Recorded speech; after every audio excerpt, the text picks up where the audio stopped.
हिमाचल प्रदेश में चुनावी बिगुल बज गया है। प्रदेश की दोनों प्रमुख पार्टियों ने प्रत्याशियों की पहली लिस्ट जारी कर दी है।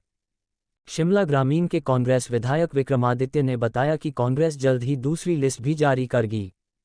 कांग्रेस मजबूती से चुनावी मैदान में उतरेगी और जीत हासिल करेगी।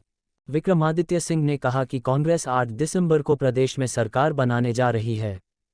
जयराम सरकार ने कोई नया काम नहीं किया है। भाजपा के टिकट वितरण से यह साफ हो गया है। इनके एमएलए विधानसभा में जनता के मुद्दे नहीं उठा पाए, मंत्री परफॉर्म नहीं कर पाए, जिसके बाद टिकटों पर कैंची चलाई गई। उन्होंने कहा कि बीजेपी के 5 से 6 मंत्री हिट विकेट होने वाले हैं। जनता महंगाई बेरोजगारी से परेशान है। प्रदेश की जनता ने उन्हें बीजेपी को हरिद्वार भेजने का मन बना लिया है। पंजाब दस्तक के लिए सुरेंद्र राणा की रिपोर्ट। चाहे वो कांग्रेस पार्टी है, हमारी पार्टी है, और भारतीय जनता पार्टी है जो सरकार में है वर्तमान में, दोनों ने अपनी पहली सूची जारी कर दी है। और हमें विश्वास है, पूर्ण विश्वास है कि हम प्रदेश के अंदर एक मजबूत सरकार आने वाले समय में बना रहे हैं। आज मैं आपके माध्यम से रूबरू हो रहा हूँ, मीडिया के माध्यम से। आज का दिन आप रिकॉर्ड करके रख सकते हैं। मेरे आज की इस इंटरव्यू को आप रिकॉर्ड करके रख सकते हैं, जिसमें मैं साफ रूप से कह रहा हूँ कि 8 दिसंबर को जब रिज़ल्ट आएंगे, मैं इसी मैदान में, इसी हॉली लॉज में आपसे रूबरू होऊंगा और उस दिन सरकार हमारी बन रही होगी। ये मैं आपको आज बड़े मजबूती के साथ कह सकता हूँ। और इसलिए नहीं कह रहा हूँ कि मैं कांग्रेस में हूँ और इसलिए मैं ये बात कह रहा हूँ। हमको भी 5 साल जो है वो लगातार लोगों के बीच में जाते हुए हो गए हैं। लगातार हम, चाहे हमारे बागवान हैं, किसान हैं, कर्मचारी है, युवा है, एक रेगुलर इंटरेक्शन हमने उनके साथ पिछले 5 साल तक रखा है। जो उनके इश्यूज़ हैं उनको हम लगातार सुन भी रहे हैं, और कितने वो सरकार के माध्यम से पूरे हुए हैं, नहीं हुए हैं, उसकी भी पूरी रूपरेखा हमारे पास उपलब्ध है। तो इसलिए मैं बड़े कॉन्फिडेंस के साथ ये बात कह सकता हूँ कि हमारी सरकार प्रदेश के अंदर बननी जा रही है। मगर ये, क्योंकि ये औपचारिकताएं हैं, टिकट एलोकेशन होना एक बहुत इम्पोर्टेंट कड़ी है।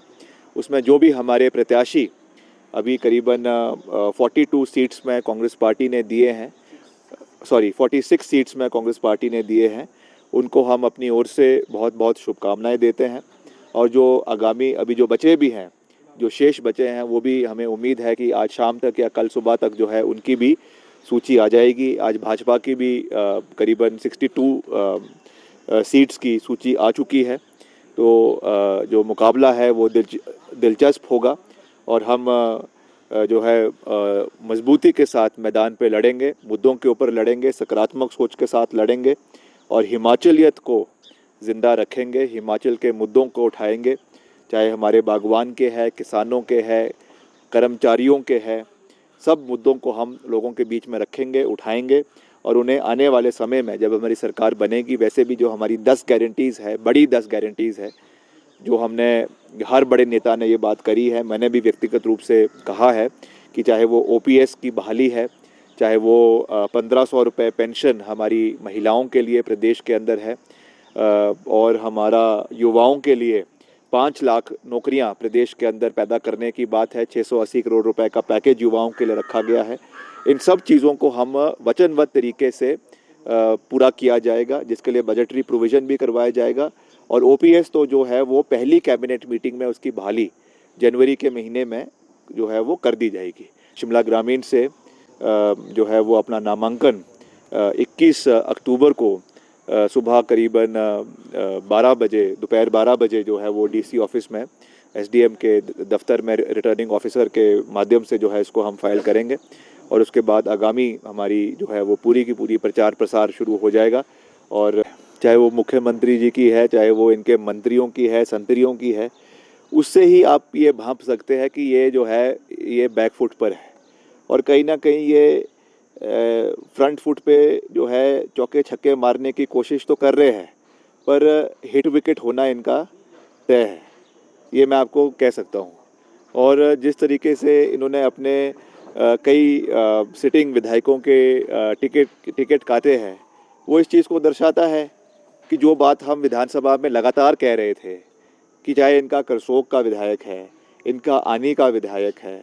They were nothing but dummies, puppets in the hand of the government. ना वो कोई मुद्दे उठाते थे विधानसभा के अंदर, ना वो कोई जो है वो विकास के कार्यों की बात विधानसभा के अंदर करते थे। वही आपका जो धरंग के विधायक थे उनके भी वही हाल थे। तो जब उनको दिख रहा है कि उन्होंने कोई कार्य ही पिछले 5 साल में इनके विधायकों ने नहीं किए, तो अब जबरन इनको अपने टिकट जो है वो काटने पड़ रहे हैं। यही कारण है।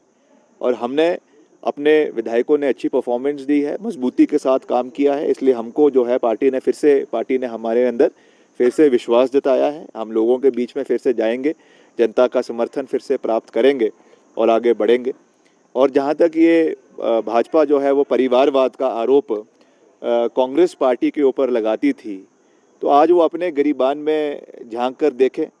आज 2 उनके पूर्व में मंत्री, अब एक तो अभी वर्तमान में ही है जो एग्जिस्टिंग हाउस में है, जो हमारी अभी वाली विधानसभा है, उसमें उनके मंत्री महेंद्र सिंह ठाकुर के बेटे को जो है वो चुनाव प्रचार में उतार दिया है, चुनावी टिकट दे दिया है धर्मपुर से, मंडी से।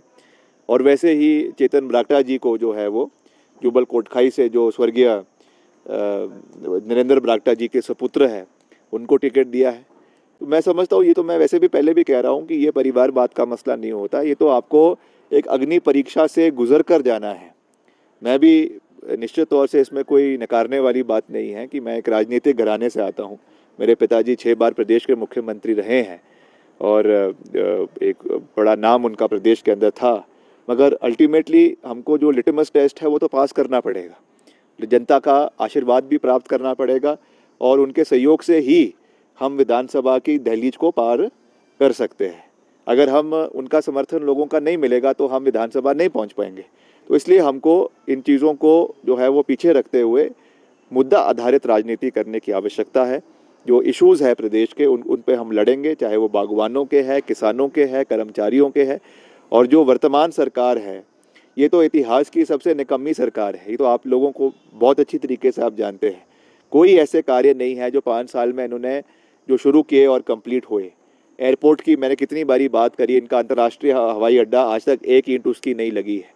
आपका रेलवे एक्सपेंशन आज तक उसका कोई कार्य नहीं हुआ है। शिमला जिला की अगर हम बात करें, आपका चमियाना का जो सुपर स्पेशलिटी हॉस्पिटल अभी जो बनकर तैयार हुआ, आनन फानन में उन्होंने इसका उद्घाटन तो कर दिया। हालांकि हमारे समय में सारी बजटरी प्रोविजन इसका कांग्रेस सरकार में हुआ था, मगर उसके बावजूद अभी तक उसमें रेजिडेंशियल फैसिलिटीज़ हमारे डॉक्टर्स के लिए नहीं है, वहाँ पे जो हमारा नर्सिंग स्टाफ है उनके लिए नहीं है। रोड्स की अभी तक वहाँ पे सड़क की जो है गाड़ियों का प्रोविज़न हॉस्पिटल तक नहीं है। ऐसी हालत में जो ये केवल उद्घाटन पे उद्घाटन कर रहे हैं, इससे ये सरकार का बेड़ा पार नहीं होने वाला है। और वैसे भी अब कोड ऑफ कंडक्ट लग चुका है। अब पता चलेगा कि कौन कितने पानी के अंदर है, क्योंकि पहले तो सरकारी खर्चे के ऊपर रैलियां हो रही थी। जो पहले की इनकी भीड़ जुट रही थी वो लाभार्थियों की भीड़ थी। वो भीड़ जबरन बीडीओ, एसडीओ, आपके एसडीएम, तहसीलदार जबरदस्ती जो है लोगों को, लाभार्थियों को बसों में भर भर कर रैलियों के अंदर लेके आ रहे थे। और इनका जो वो चला हुआ था ये आज़ादी का महोत्सव, जो वैसे तो आज़ादी के वहाँ पे तो कोई बात हो नहीं रही थी, वो तो केवल भाजपा का गुणगान ही हो रहा था, भाजपा की सरकारी रैलियाँ थी। अब सरकारी रैलियाँ ख़त्म हो चुकी है। अब पता चलेगा कि कौन कितने पानी में है। अब आए फील्ड में मुख्यमंत्री और उनके सैनिक, और तब उनको पता चलेगा कि कौन जीतेगा और कौन हारेगा। मैं दावे के साथ ये कह सकता हूँ कि इनकी 4-5 मंत्रियों की विकेट उड़ने वाली है, और इस बारी जनता जो है वो इस सरकार को हरिद्वार भेजने का पूरा इंतजाम कर चुकी है।